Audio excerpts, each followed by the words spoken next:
All right, welcome back, guys. So this is going to be the last video because the first video was 20 minutes. I didn't mean for it to be that long. So this one's going to be a tad bit shorter. So instead of doing, well, I'm still showing you the little bit more complicated question, but I'm going to give you a challenge question.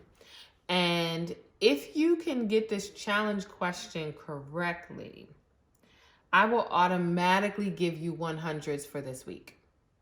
Automatically. Now, you still got to do the other work. But if your score ends up being less than 100, then I'll go ahead and bump it up. That'll be my gift to you. This the example I'm going to show you at the end is a very advanced example.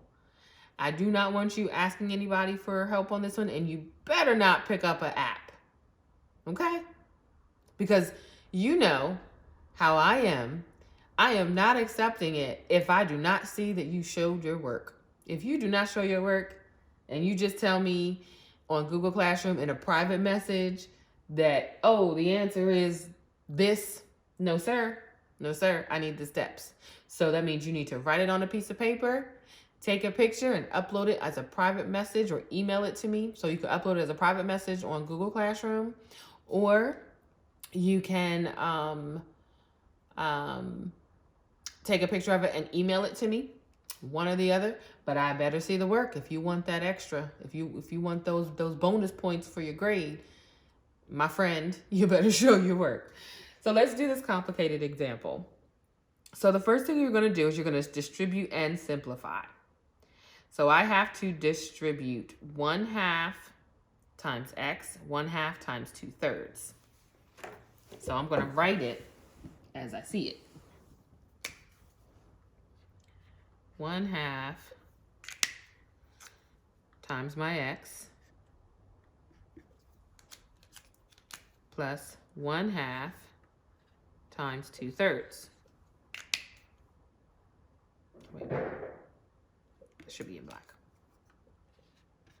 There we go. And then 3x, 1, 3x plus 3.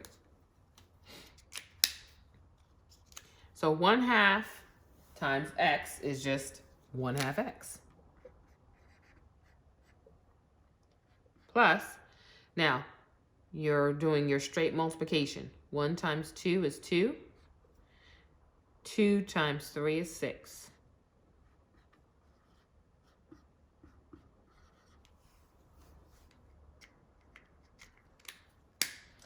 So what do I need to do? Well, this needs to be simplified. So you could have gone up here and done your simplification. So let's do that.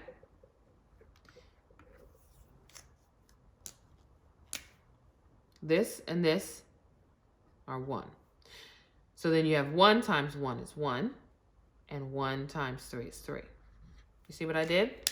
Now, you could have left it as 2/6, but then you would still have to simplify it, which would still end up being 1/3.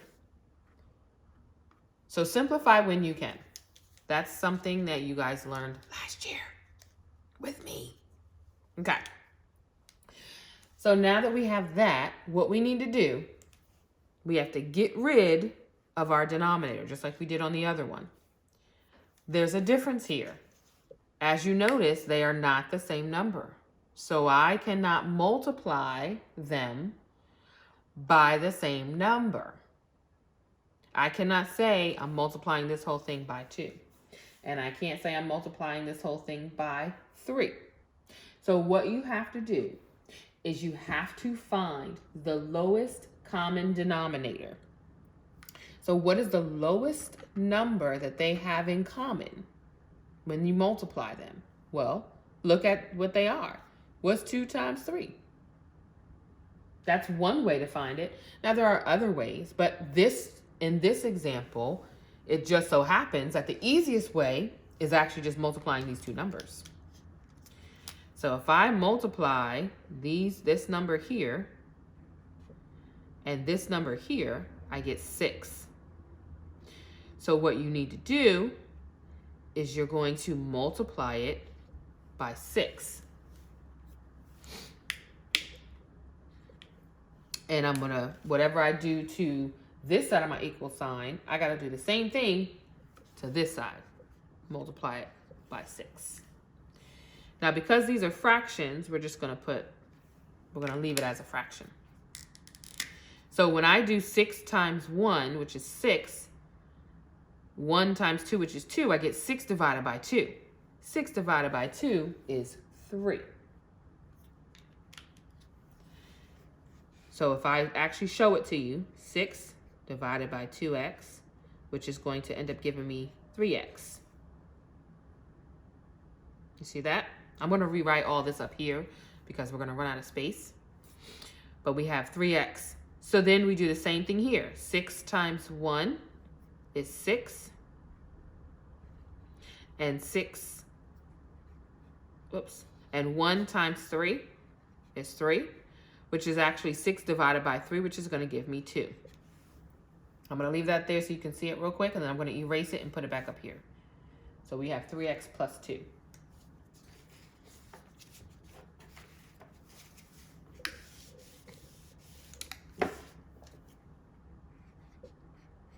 I did that because I wanted you to see where I got this from. I wanted you to see why that makes sense. So then we have 6 times 3, which is 18. And keep my x.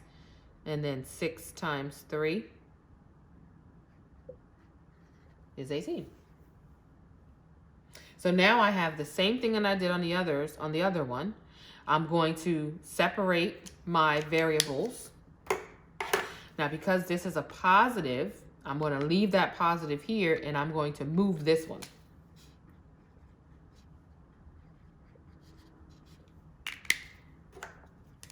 Bring down what I didn't use.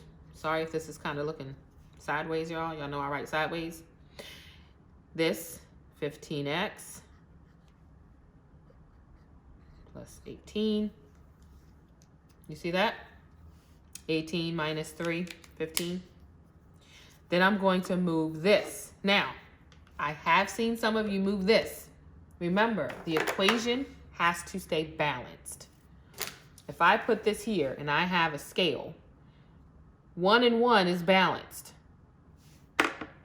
Now it's not. Now this is this is heavy and this is light. So it's not balanced. So you can do it this way. It's not balanced. Either way, it's not balanced. When I pick it back up, now it's balanced. Okay? So same thing with the equation. You have to keep the equation balanced, which means something has to stay on this side or it's going to go bloop and it's going to tilt. So I'm going to subtract 18 from both sides. Bring down my 15x. Let me put it, I'm gonna put it up here, y'all.